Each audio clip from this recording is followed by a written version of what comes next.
Om Namo Bhagavate Vasudevaya.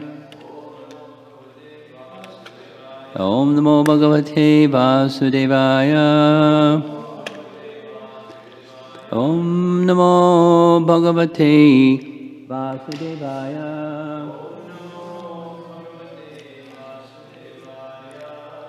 On the board for this morning's verse that we're going to chant is text 31 from Canto 10, Chapter 25. And we'll cover three verses, 30, 31, this one that's on the board, and 32. So text 31. Divi Deva Gana Siddha Sadhya Gandharva Charana Tushtavur Mumuchus Tushta Pushpa Varshani Parthiva Divi Deva Gana Siddha Sadhya Gandharva Charana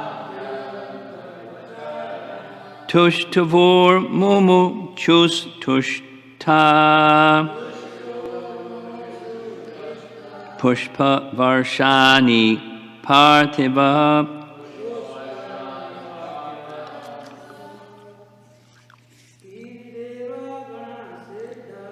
Divi Deva Gana Siddha Sadhya Gandharva Charana Tushtavur Mumuchus Tushta Pushpa Varshani Parthiva.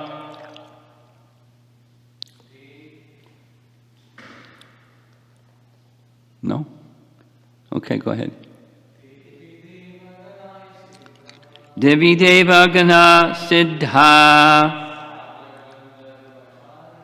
Sadhya Gandharva Charana Tushtavur Mumuchus Tushta Pushpa Varshani Parthiva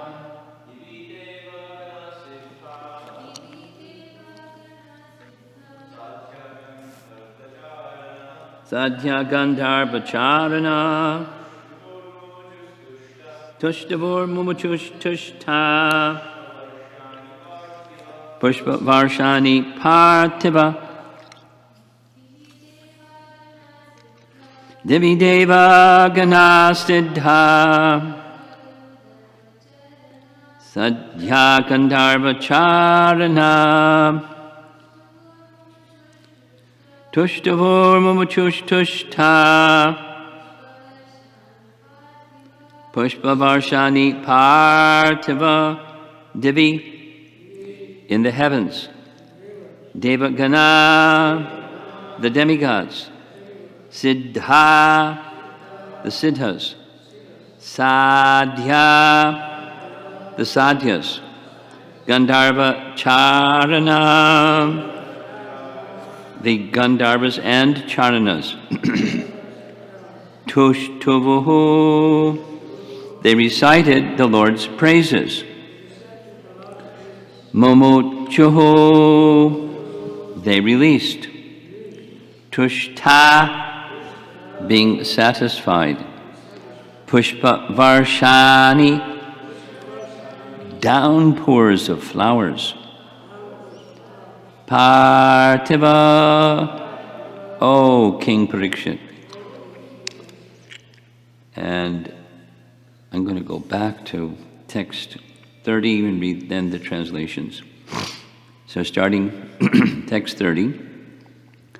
Mother Yashoda, Mother Rohini, Nanda Maharaj, and Balaram, the greatest of the strong, all embraced Krishna, overwhelmed with affection. They offered him their blessings. 31. In the heavens, O king, all the demigods, including the Siddhas, Sadyas, Gandharvas, Charanas, sang the praises of Lord Krishna and showered down flowers in great satisfaction. Purport. The demigods in heaven were just as jubilant as the residents of Vrindavan, and thus a great universal festival took place. Govardhan Leela is very celebrated. Text 32, my dear Parikshit, the demigods in heaven resoundingly played their conch shells and kettle drums, and the best of the Gandharvas, led by Tumburu, began to sing.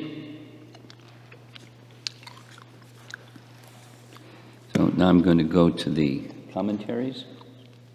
It takes a while to gather all these commentaries, but it's very nice just to hear them. Starting with text 30, Vishwanath Chakravarti Thakur writes, this verse describes more details of interaction with his mother and others. It is not unsuitable to include Balaram in the group of persons with parental rasa because he acts in that capacity as an elder brother.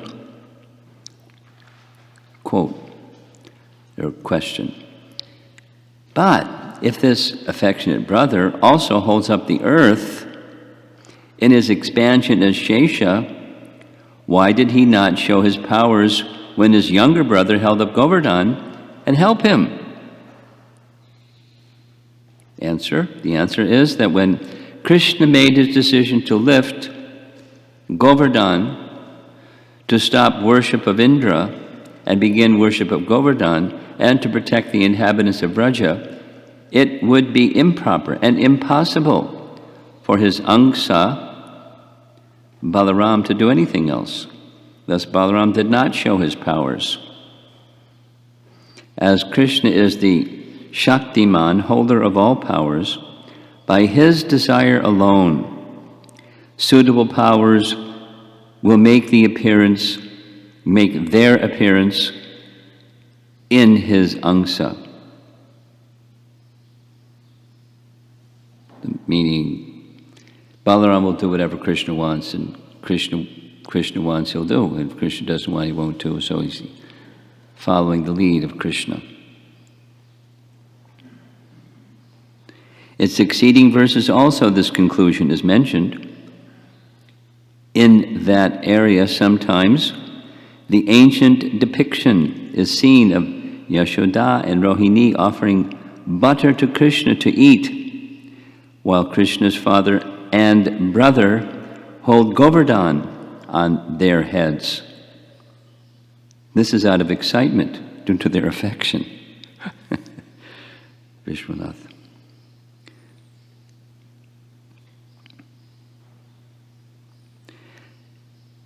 In this verse, they are described as being excited and confused by their affection. And elsewhere he writes like this, Vishwanath Chakravarti Thakur says that Balaram is included in this group because he's older.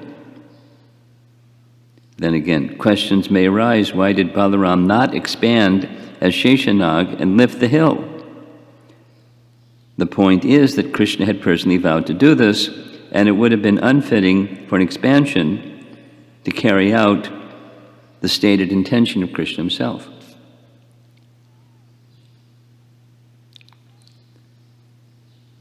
Same Acharya with two different snapshots of the Leela. Jiva Goswami. The verse describes his meeting with his mother and others who were more affectionate to him than the other cowherds and women, and were situated behind. Rohini's name is mentioned before Nanda's name, since Nanda gave her great respect, and she was the assistant of Yashoda. Balaram is called the best of the strong because, though he could have lifted Govardhan also, since he holds the earth on his hands with ease, in his expansion named Shesha, he was not included to do so because Krishna desired to perform this pastime.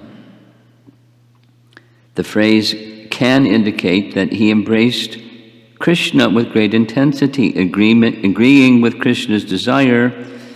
He remained silent because of his great affection, his great strength, and his knowledge, in order to assist in glorifying Krishna as the lifter of Govardhan. He was not mentioned previously in this pastime. Yashoda, Rohini, and Nanda blessed him, saying, quote, "Protect us always, be happy always, and attain all your desires at all times." They were bewildered because of their affection. In old drawings of lifting Govardhan, it is sometimes seen that the elder women offer him butter to eat, and his father and uncles support Govardhan with their heads. In this way, they become confused by their affection. Nice. And then this morning's verse, text 31, Vishwanath, short one-sentence commentary. Just as the inhabitants of Braja were full of bliss, so the Devatas were also overjoyed. The demigods in heaven, yes, same, were just as jubilant as the Brijvasis, and thus a great universal festival took place. Jiva Goswami writes, "Not only the people of Vraja became joyful, but the inhabitants of heaven also celebrated." This is described in 2 verses. Quote, question. "Since Indra suffered broken pride, why did they act in this way?" Answer. They were satisfied and joyful in seeing the sweet pastime of Krishna and the destruction of Indra's pride, which made him commit a criminal act. Shukadeva Goswami calls out to Parikshit in astonishment, since the Devatas rejoiced even though their king had suffered.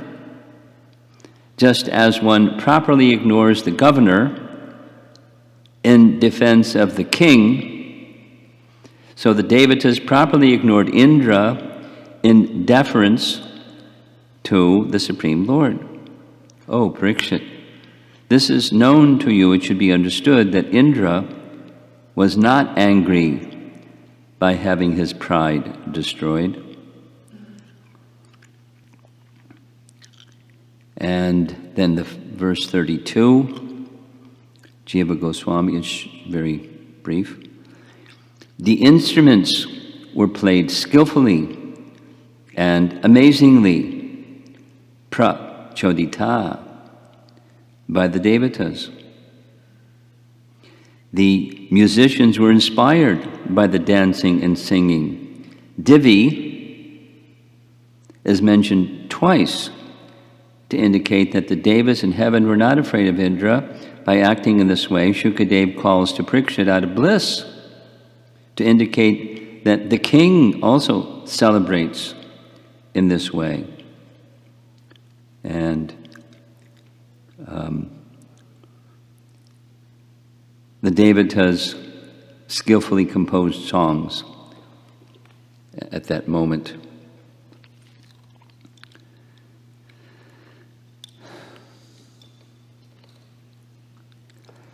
So obviously, with the Govardhan Leela,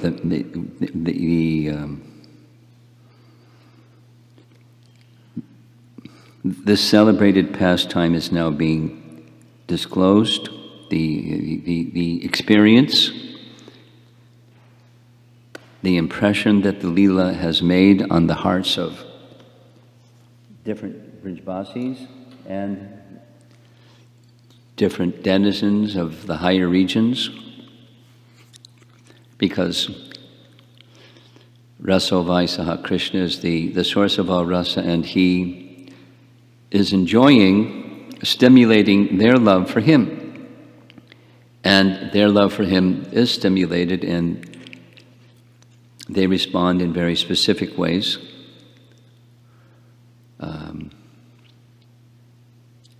They're giving blessings. The elders, those who are elder to him.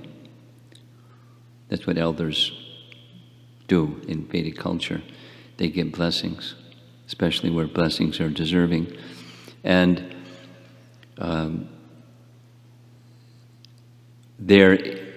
it's a little interesting, or a little odd maybe. They just witnessed something extraordinary, supernatural. And the very person who has powers that are supernatural, they're giving blessings to. It speaks to their culture, it speaks to their understanding, how they view what Krishna just did. They're not appreciating his majesty as much as they're appreciating the sweetness. And they're true to their rasas. It's a parental rasa, this first verse. It's a parental rasa verse. So what do parents do when they see something wonderful done by, or the elder brother, or those who are elder in a relationship? How do they behave when somebody who's junior to them, or subordinate, or a youth or something, they do something wonderful? In this case, it's something wonderful that they couldn't do, but they give their blessings. It's a cultural, and it's a rasa. We were discussing this a little bit with relation to Ram's Leela also. These two things simultaneously, establishing dharma and reciprocating rasa. This came out in Hanuman's prayers to Ram, found in the 5th canto. And Jiva Goswami takes that section and it appears in his Priti Sandarbha. So Priti, that's the love, prema, that's the section of the Sandarbhas, that's the mature stage of bhakti.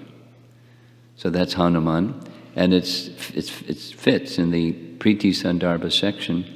And he speaks a lot about the rasa that's existing between the two, Hanuman and Ram. And then Ram and others, and Hanuman is appreciating the rasa that's exchanged between Ram and others, Sita and Lakshman and so forth.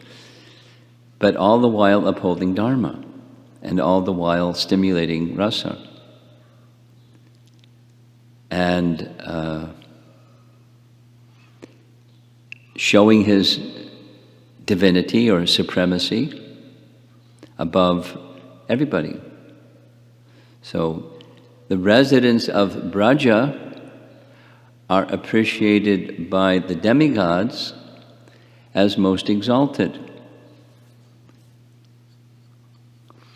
It appears many times in the Bhagavatam. One section of the Bhagavatam specifically my thoughts are going to is Brahma, in the Brahma Vimohan Leela, in his prayers. And in several places in his prayers, he's recognizing the super exalted position, the good fortune that he and others in the heavenly regions don't have access to, that good fortune of the residents of Braja. But by observing and experiencing the joy of the residents of Vrindavan, they get some sense of the joy of their experience. Although it's not their experience. Brahma speaks like that, about the super excellent position of the residents of Vrindavan. He says, you reciprocated with Putana by giving her a position as an assistant to Mother Jasoda in the spiritual world, how is it possible that you're going to reciprocate with the love of the residents of Vrindavan? And Vishwanath writes in his commentary that says he can't. Or Krishna says, all I can do is, your love for me is, that's the gift I can give to you. And there's nothing that I can give beyond that. So it's the supermost exalted position of the love of the resident of Vrindavan. And so the elders in the first of the 3 verses being described, and then the next 2 verses is the devas. And not only the devas, but also the siddhas, charanas, gandharvas, and apsaras. So just a little bit about Vedic cosmology. They're not in Swarga. They're in Bhuvar Loka. Vidyadharas, charanas, siddhas, sadhyas, apsaras, gandharvas. They're in this region below Swarga. They have function to assist the residents of the heavenly realm, but they have another realm. So that's a detail, but they're present, and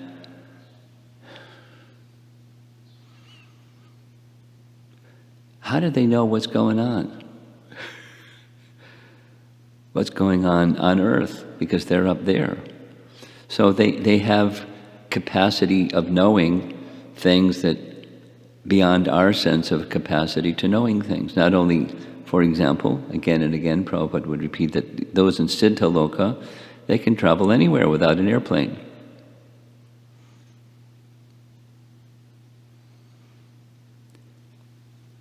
That's a mystic perfection. That's a siddhi, and they can travel anywhere. And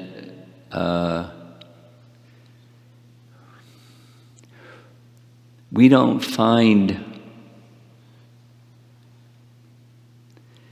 the example of demigods coming to earth in Kali Yuga. Sariputta describes like this.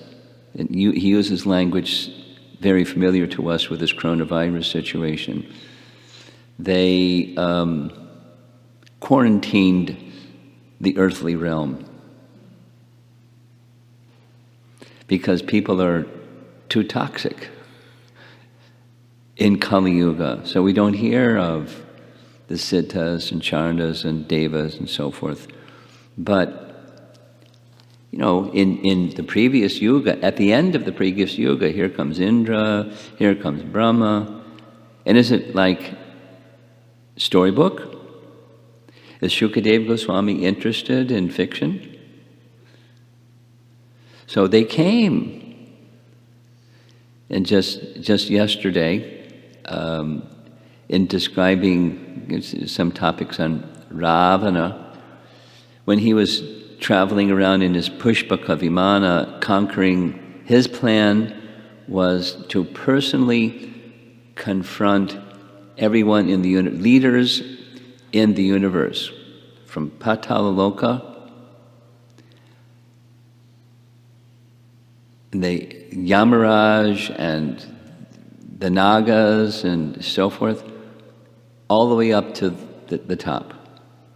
No, except Brahma, because he got benedictions. He saw Brahma in a special position, but somehow he didn't wrap his mind around the fact that he's got his powers from Brahma. But, the devas and everybody else, conquer them all. So one of the persons he came to challenge was King Maruta. And King Maruta was in the midst of performing a sacrifice.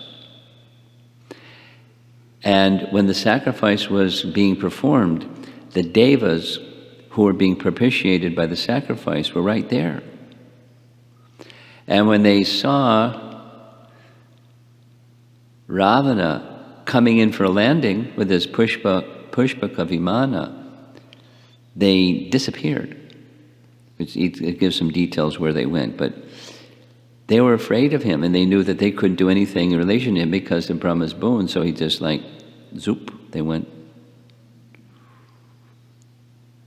And then after, there's some interesting things that happened. Marut was advised, Maruta, I think that was his name. He was advised by his Purohit, the priest that was doing the yajna, two things. Don't stop the yajna. Once you start the yajna, if you stop the yajna, your whole dynasty and all your subordinates, they'll all be destroyed because we're propitiating Lord Shiva. And Lord Shiva won't like it. So don't stop. Continue the yajna.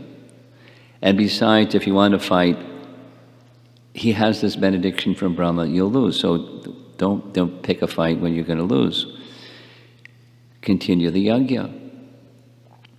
And then when the yajna was completed, so he was satisfied, Ravana went away saying, I'm victorious. I gave him this option, fight me or accept you're defeated by me. So he continued with the yajna. I defeated him and he left. And when he left, the devatas came back. So that's in the previous yuga, before. So Treta Yuga, Dwapara Yuga, but no visitation during Kali Yuga because it's quarantined. Quality is so bad, and it's not getting better. So, within our experience, what's our experience of devas? So, there is a tendency, natural, conditioned soul tendency, to look at things from the lens of our experience.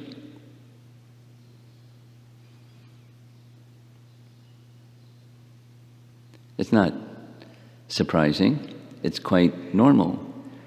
But our experience is quite restricted. It's even more so restricted in Kali Yuga than in previous yugas and so on. But even just being on earth, those who are born on earth, even during these periods, they don't have the capacity. The consciousness on earth is less than Bhuvar, Swarga, what to speak of the other. Consciousness is less. So, because consciousness is less, the experience of perception is less. There's still senses, but senses aren't perceiving because of being covered by the influences of Kali. And so it's put those two things together. Conscious awareness or the experience on the level of consciousness through the senses being way down here, and so forth. Those who are in the should be, would be Brahmana position, they're now scientists and philosophers that have a mechanistic view, and everything is in terms of matter. So they're like trying to find out, is there a mind and is there consciousness? That's not very elevated from the Vedic paradigm. So the picture of the world is very different. And from our sense perception, it certainly looks real. That's how it registers in the mind, in the intelligence and consciousness, because it's covered. And then along over here comes this other paradigm. That's a higher consciousness paradigm. So the Devas doesn't give not just here, but elsewhere. How did they know stuff that was going on here on Earth? Maybe somebody was there sending them a spy report or something. Or maybe they just have consciousness capacity. I don't know of any explanation that says how they know. But how do they know to do things like help with digestion, or blink, as Prabhupada would say. Without the sanction of a demigod, you can't even blink your eyelid. That's an involuntary act, but it happens. So it can be explained in mechanistic terms, in terms of blah, blah, blah, blah, blah. Or another paradigm is, it can be explained in terms of the controlling demigods. And it's not even that one cancels out the other, but how does the blinking eyelid thing happen besides, well, it just, you give a mechanistic explanation. If that's your paradigm, if that's your standard of consciousness, everything can be, so that's an atheistic view. It doesn't mean zero, trash it. It just means the understanding is very limited and incomplete. And there's a higher consciousness understanding and a higher consciousness understanding. So like this commentary here, this word divi appears in text 31, it appears in text 32, and the explanation we're given. Why is that? Because the demigods are recognizing their authority. They're in the demigod position. And they're recognizing Indra goofed up. They're not like vilifying him, but they're offering praise to the Lord of the demigods. That's what the demigods do, and that's what they're doing. They're not insulting Indra. They're doing what demigods should be doing. So their position is a higher consciousness position.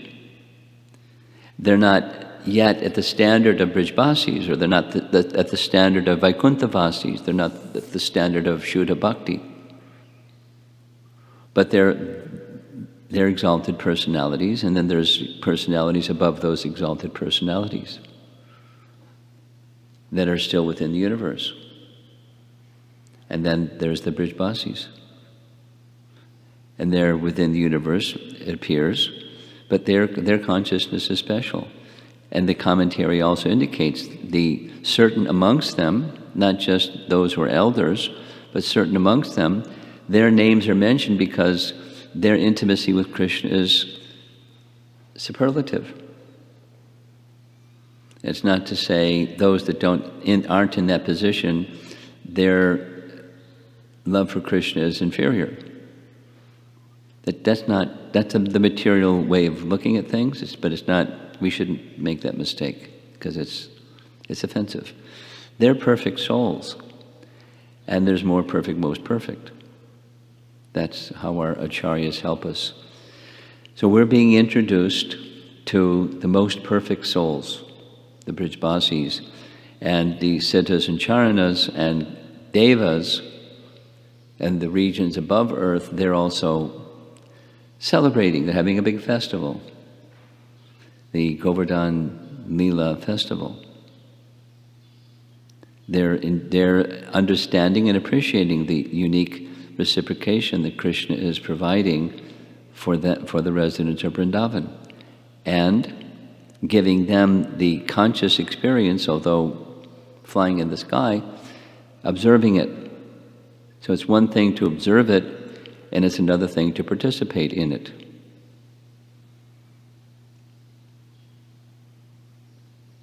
One last thing.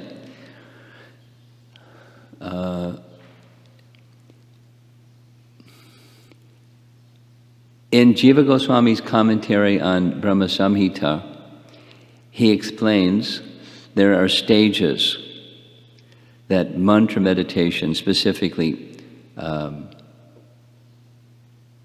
mantra upasana is the term.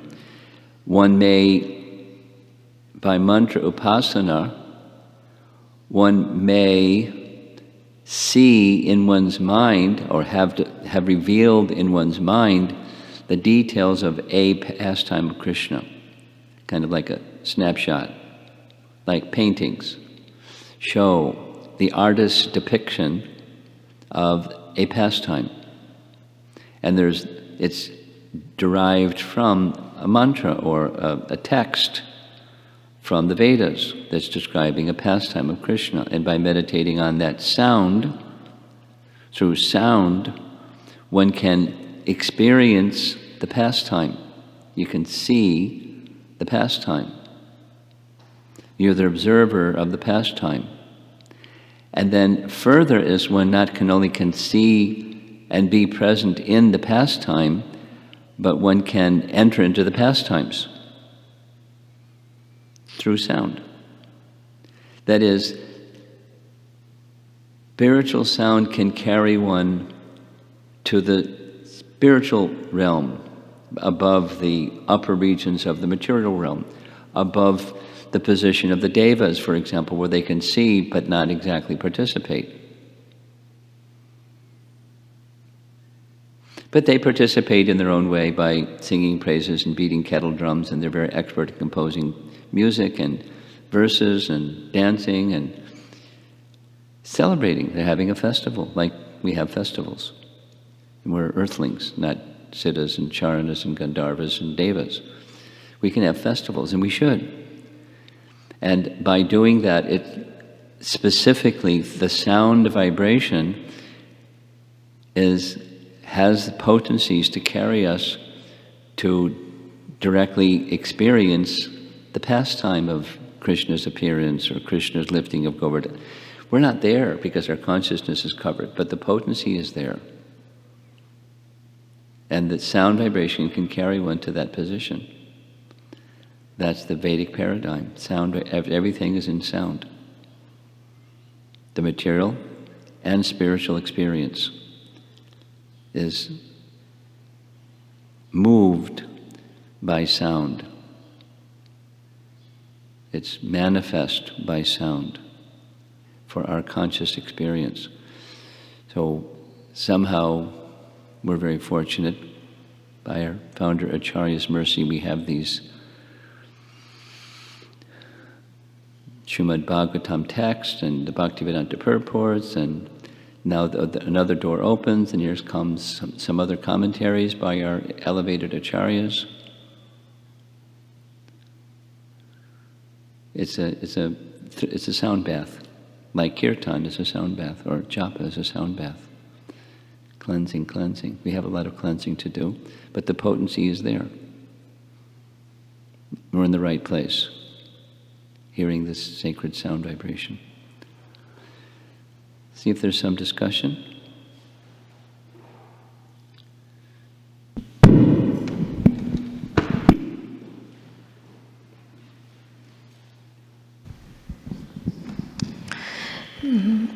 Maharaj, I have 2 questions. You have your what? 2 questions. 2 questions. Both are from the commentary. So there was this analogy of the governor and the king in one of the commentaries from, I think, the verse 31 or 30 I think.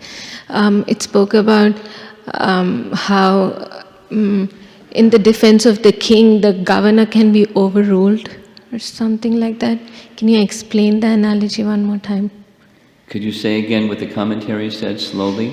Yeah, I think the commentary said that sometimes the governor can be overruled in defense of the king. There's an analogy. Okay.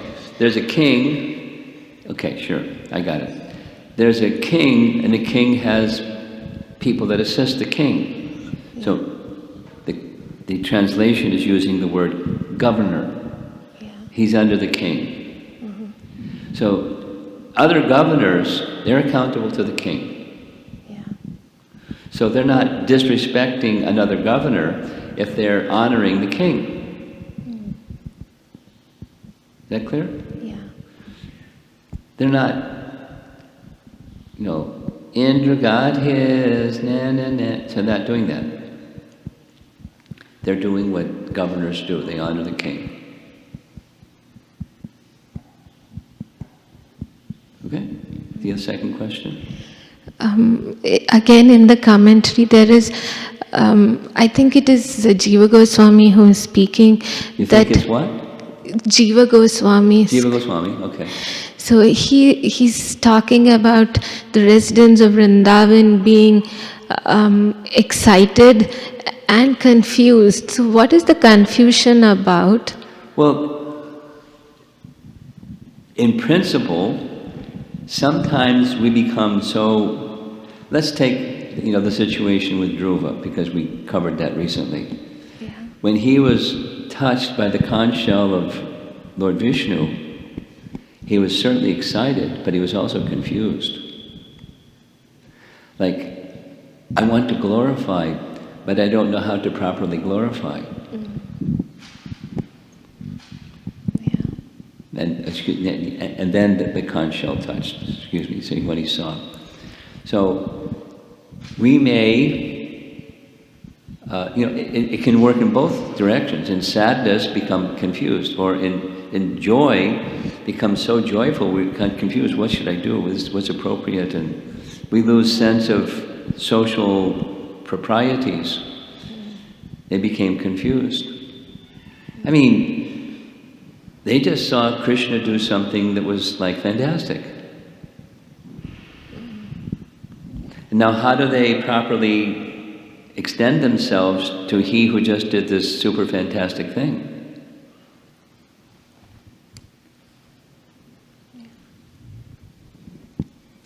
Thank you, Maharaj. Anything else? Online? I have a question. Okay. Maharaj, this is regarding the Swarasiki process you Regarding what? The Swarasiki process you explain. Ah, Is there more details about it? it's just a principle, not details. It's a very elevated state of consciousness. Jiva Goswami goes on to say, even today there are persons that have this capacity, meaning some of the Goswamis. But, capacity is a matter of consciousness and fixing the mind even for those that have the capacity. Okay? Yes. Raktak, why don't you stand up and go get the microphone? Hare Krishna. Are the gods of Greek mythology, are they bona fide, one and same with the demigods of Krishna? Not exactly. Let me respond to your question in a different way. My understanding of the Greeks and the authors of Greek mythology, they previously received that understanding from the Vedas, and then they, over a period of time, it became distorted and a little different, but they were, at least historically, ancient over periods of however long, centuries. There were wise people who were in touch with the Vedas, and then the Greek writers wrote according to, kind of a creative writing. Here's something that Bhaktivinoda Thakur expressed. One of his essays after reading the Bhagavatam is celebrated literature, epic literature of any culture is simply derived from Scripture. So there's the answer to your question. It's derived from Scripture, but the distorted picture of that Scripture according to the local culture at that time. Okay. Thank you. Prabhupada ki jai.